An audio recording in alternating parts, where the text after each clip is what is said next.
Assalamualaikum warahmatullahi wabarakatuh. Perkenalkan, nama saya Muhammad Fikri Fariza dari kelompok 8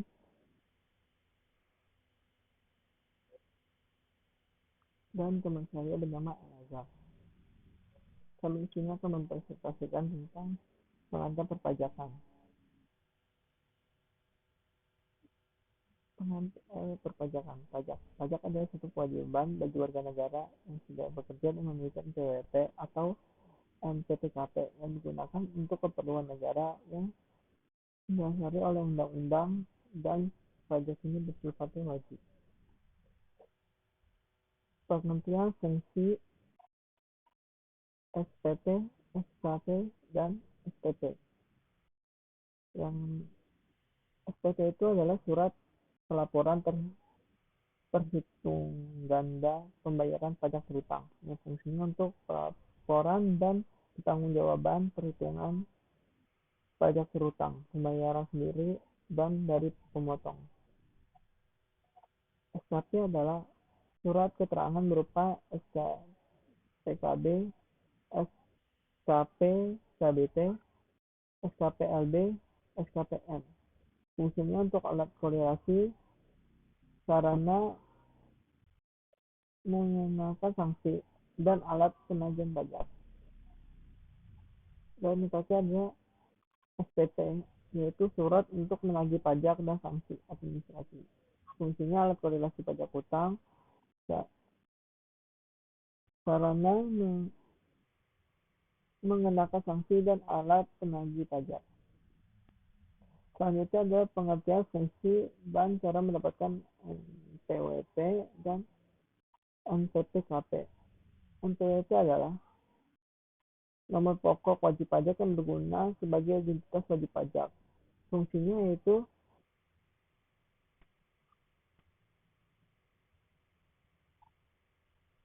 tertib dalam membayar pajak untuk keperluan dengan dokumen pajak, memenuhi kewajiban pajak, mendapatkan pelayanan tertentu, dan untuk keperluan pelaporan SPT masa dan tahunan. Selanjutnya ada NPWP, adalah nama pokok perusahaan karena pajak yang berguna sebagai identitas wajib pajak, yaitu sebagai identitas memenuhi kewajiban PPN atau PPNBM dan pengawasan perpajakan. Cara mendapatkannya kedua itu adalah dengan cara mendaftarkan diri ke kantor Dirjen Pajak terdekat. Cara dan pemungutan pajak adalah adil. Yang kedua sesuai undang-undang tahun 1945 pasal 32 ayat 2 yang berbunyi pajak harus memberikan keadilan bagi negara maupun masyarakat. Yang ketiga tidak mengganggu perekonomian. Yang keempat efisien, dan yang terakhir sederhana. Pengertian dan kedudukan hukum pajak.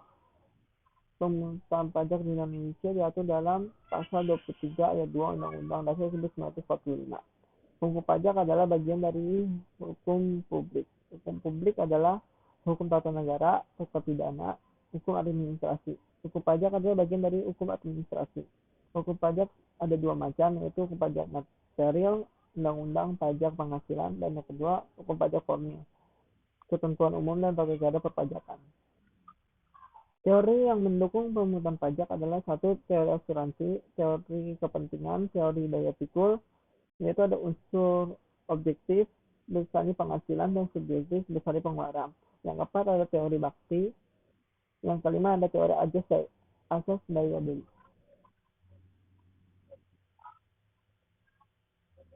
Berikut adalah asas dan cara pemungutan pajak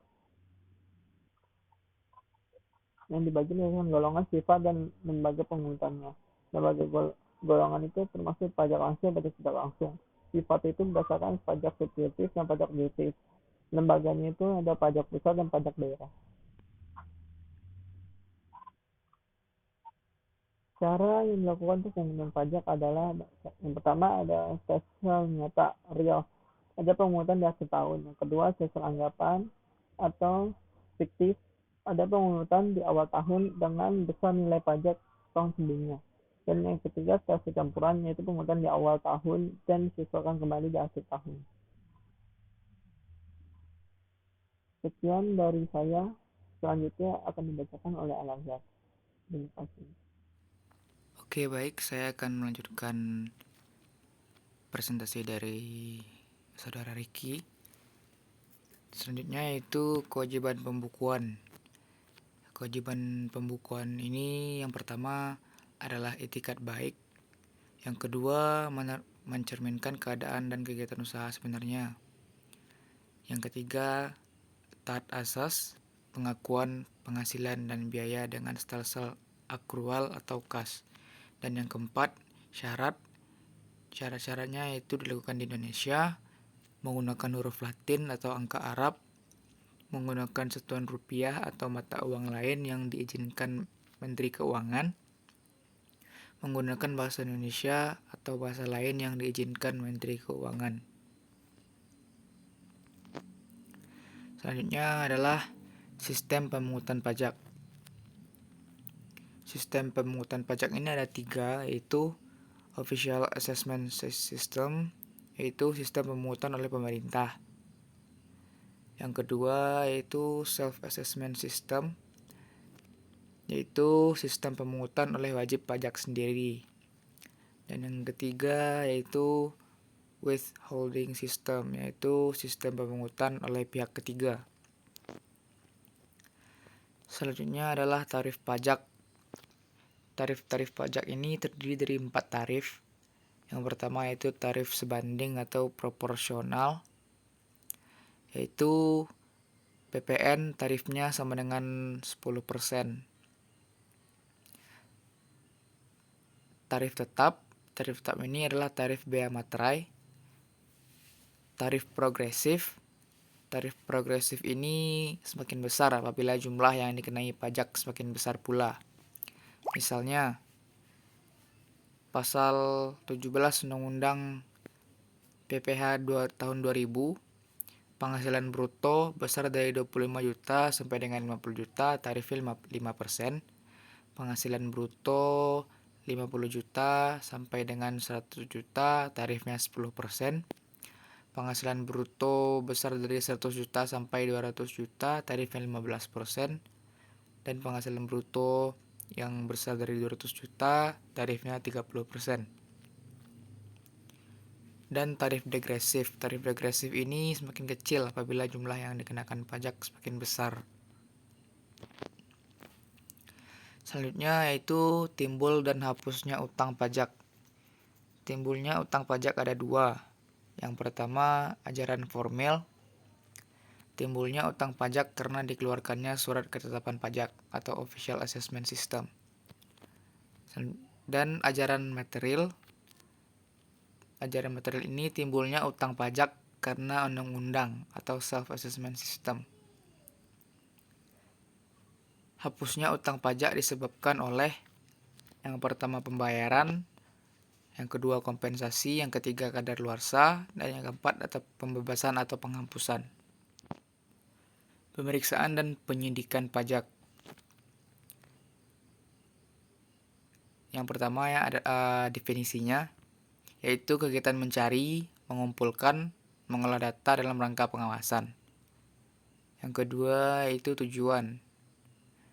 Tujuannya adalah menguji kepatuhan pemenuhan kewajiban perpajakan dan tujuan lain, seperti pemberian atau pencabutan NPWP, pencocokan data, atau alat keterangan dan lain-lain. Yang ketiga, tindak pidana bisa berupa alpa, sengaja, pengulangan, atau percobaan. Selanjutnya adalah keberatan dan banding. Tata cara penyelesaian keberatan. Yang pertama yaitu WP ajukan keberatan ke Dirjen Pajak. Yang kedua, tertulis dalam bahasa Indonesia. Yang ketiga, jangka waktu 3 bulan. Yang keempat, jika tidak memenuhi syarat 2 dan 3, dianggap tidak dipertimbangkan. Yang kelima, bukti penerimaan surat keberatan. Yang keenam, keputusan dari Dirjen Pajak dalam jangka waktu 12 bulan. Yang ketujuh, lewat dari 12 bulan dianggap SK dikabulkan. Yang kedelapan, tidak menunda kewajiban membayar pajak. Dan yang kesembilan, jika SK dikabulkan, kelebihan pembayaran pajak dikembalikan. Tata cara penyelesaian banding. Yang pertama, ajukan permohonan ke Badan Peradilan Pajak. Jangka waktu 3 bulan. Diputuskan oleh Badan Peradilan Pajak, tidak menunda pembayaran pajak. Jika banding diterima, kelebihan pembayaran pajak akan dikembalikan.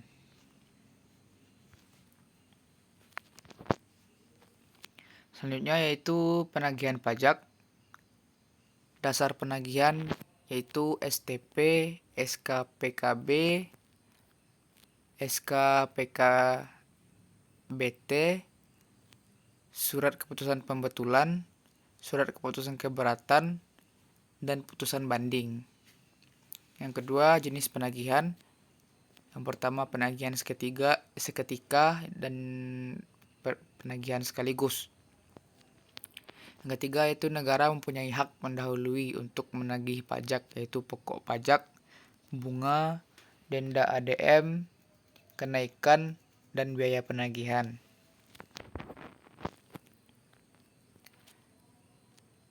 Dan ini adalah nama-nama panjang dari setiap singkatan-singkatan yang tadi. Yang pertama itu SPT. SPT kepanjangan adalah kependekan dari surat pemberitahuan pajak. Kalau STP itu surat tagihan pajak. Kalau SKPKB surat ketetapan pajak kurang bayar. Yang keempat, SKPKBT adalah surat ketetapan pajak kurang bayar. Yang kelima, SKPLB surat ketetapan pajak lebih bayar. Yang keenam adalah SKPN, surat ketetapan pajak nihil.